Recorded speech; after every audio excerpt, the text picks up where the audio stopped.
Cara terbaik untuk merasa tenang dalam hatimu adalah dengan membaca surat Ad-Duha.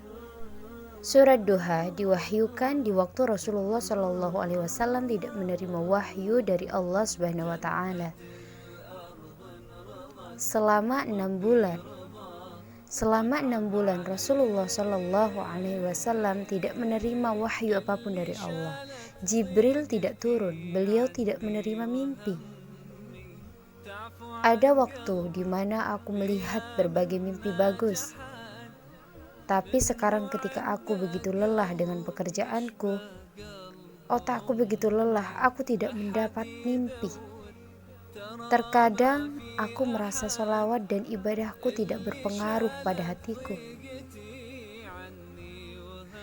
dan pada hidupku. Jadi aku merasa agak jauh dari Allah Azza wa Jalla. Pernahkah terkadang kau merasa begitu? Saudara-saudari, ya terkadang kau merasa ini tidak berpengaruh buatku. Allah tidak menjawabku. Dia tidak meresponku. Aku tidak melihat mimpi baik lagi. Aku tidak merasa hatiku bergetar lagi. Aku tidak merasa tenang lagi. Apa yang terjadi? Sama seperti itu, selama 6 bulan Rasulullah Shallallahu Alaihi Wasallam tidak menerima wahyu apapun dari Jibril atau mimpi apapun, tidak ada sama sekali. Selama 6 bulan, jadi Rasulullah Shallallahu Alaihi Wasallam berpikir bahwa Allah Subhanahu Wa Taala membencinya. Dia mengira Allah Subhanahu Wa Taala tidak menginginkannya sebagai nabi lagi. Jadi berbagai pikiran ini berkecamuk dalam dirinya. Bukankah begitu? Kita terkadang berpikir begitu juga. Sebagian dari kita berpikir, ya ampun, Allah pasti membenciku. Lihatlah hidupku, Allah pasti tidak menginginkanku. Lihatlah situasiku. Aku pasti orang yang dibenci dan teramat hina. Allah tidak peduli apapun. Allah bahkan pasti tidak peduli pada doaku. Terkadang pikiran ini datang padamu. Beginilah keadaan Rasulullah ketika suratnya diwahyukan. Jadi apa yang Allah firmankan? Dia berfirman, demi waktu matahari sepenggalan naik,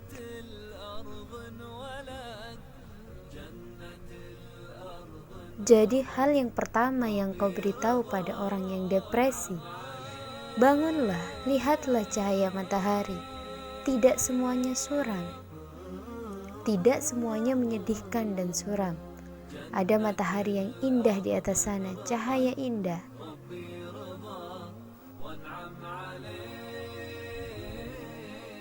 Dan demi malam apabila telah sunyi, gelap. Masalah kedua pada orang yang depresi adalah mereka terjaga sepanjang malam. Mereka tidur di pagi dan malah terjaga di malam. Jadi segalanya suram dan sedih. Mereka punya pola tidur yang buruk. Dan demi malam apabila telah sunyi gelap,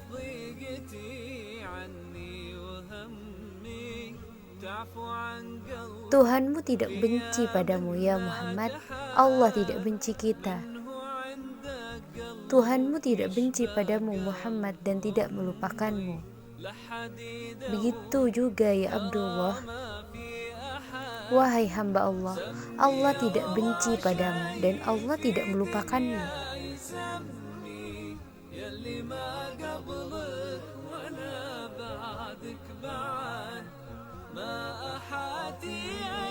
Dan sesungguhnya hari kemudian itu lebih baik bagimu daripada dunia ini. Apa yang akan datang akan jauh lebih baik bagimu daripada situasimu sekarang.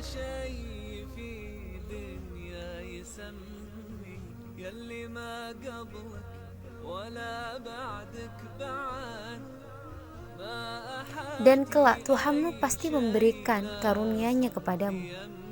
Lalu hati kamu menjadi puas.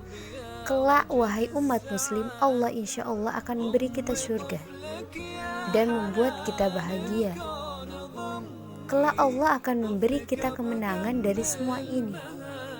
dan membuat kita bahagia. Kelak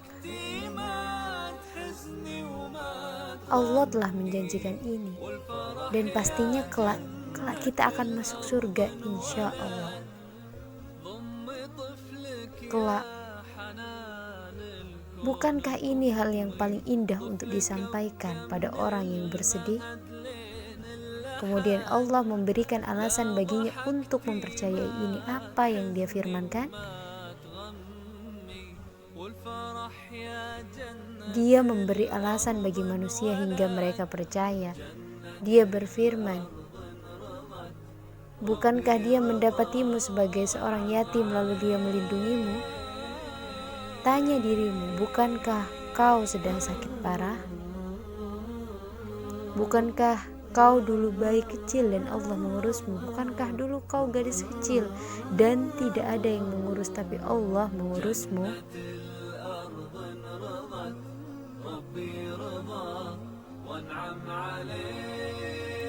Dan Dia mendapatimu sebagai seorang yang bingung, lalu Dia memberikan petunjuk. Bukankah dulu kita tersesat saudara-saudari sebelum kita menjadi orang yang taat?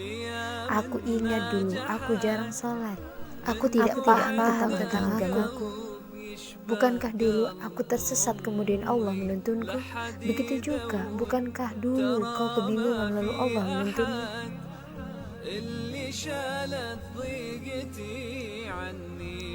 Dan Dia mendapatimu sebagai seorang yang kekurangan, lalu Dia memberikan kecukupan.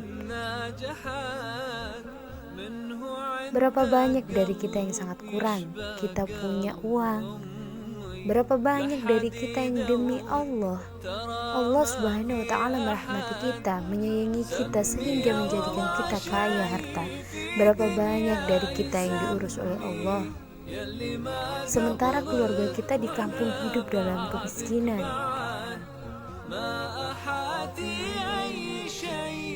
Jadi Allah terus memberikan alasan kepada Rasulullah SAW dan pada kita, mengingatkan kita berulang kali, kenapa kau harus percaya pada firman Allah bahwa janjinya akan jadi nyata. Jadi bagi orang yang depresi, inilah cara terbaik, dengan memberitahunya tentang masa lalunya dan memberinya alasan untuk percaya bahwa janji Allah akan jadi nyata sebagaimana di masa lalu. Lalu Allah memberikan obat bagi depresi. Apa kau tahu itu? Orang yang depresi lebih memprioritaskan keadaan dirinya. Tapi cara terbaik untuk menghapuskan depresi dan rasa jauh dari Allah Subhanahu wa ta'ala ini adalah dengan mengingat orang-orang yang jauh lebih berkekurangan daripada kamu.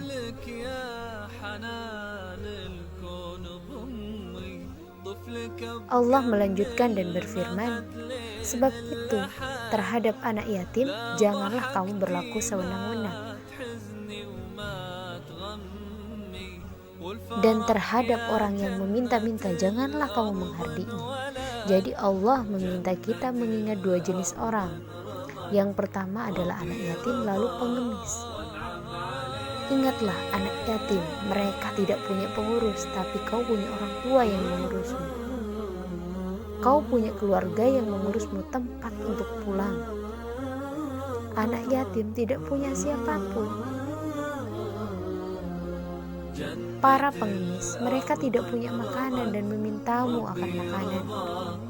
Dia tidur kelaparan setiap harinya, tapi Allah memberimu makanan. Berapa banyak dari kita yang tidur kelaparan? Subhanallah. Jadi Allah memberitahu kita obatnya, yaitu dengan melihat orang di bawah kita.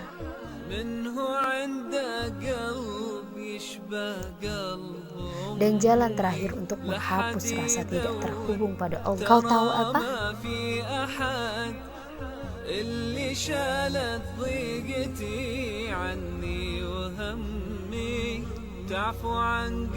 Dan terhadap nikmat Tuhanmu, maka hendaklah kamu siarkan. Bicarakan tentang nikmat Allah.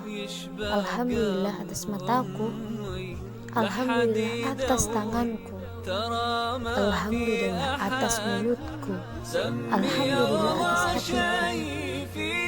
Jika Allah tidak mencintai kita, kenapa Dia masih membiarkan kita hidup? Jika Allah tidak menyukai kita, kenapa Dia memberi kita rezeki di setiap menit kehidupan kita? Jika Allah tidak mencintai kita, kenapa kita di sini sekarang? Berbagi ilmu ini menambah hikmah dan kecintaan pada Allah Azza wa Jalla. Saudara-saudari dalam Islam, setiap kali kau merasa jauh, baca surat doa, dan demi Allah kau akan terasa cinta yang sama, sebagaimana yang didapatkan Rasulullah SAW dari Azza wa Jalla, bahwa Allah Subhanahu wa Ta'ala tentu merahmatinya dan tentunya merahmati kita, insya Allah. Kelak janji Allah akan nyata.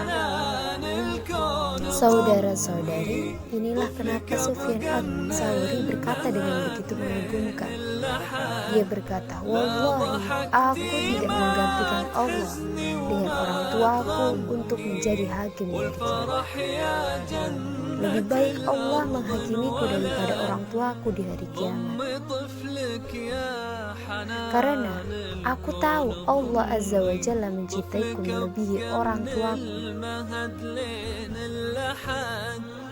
Jika kau percaya Allah lebih mencintaimu daripada orang tuamu, Allah akan lebih mencintaimu daripada orang tuamu. Jika kau percaya Allah bisa mengampuni semua dosamu, Allah akan mengampuni semua dosamu. Jika kau percaya Allah akan memberimu pahala dan memasukkanmu ke surga, Allah tidak akan mengkhianati kepercayaanmu padanya. Allah akan insya Allah menjawab doamu dan memasukkanmu ke surga. Bismillah insya Allah ta'ala.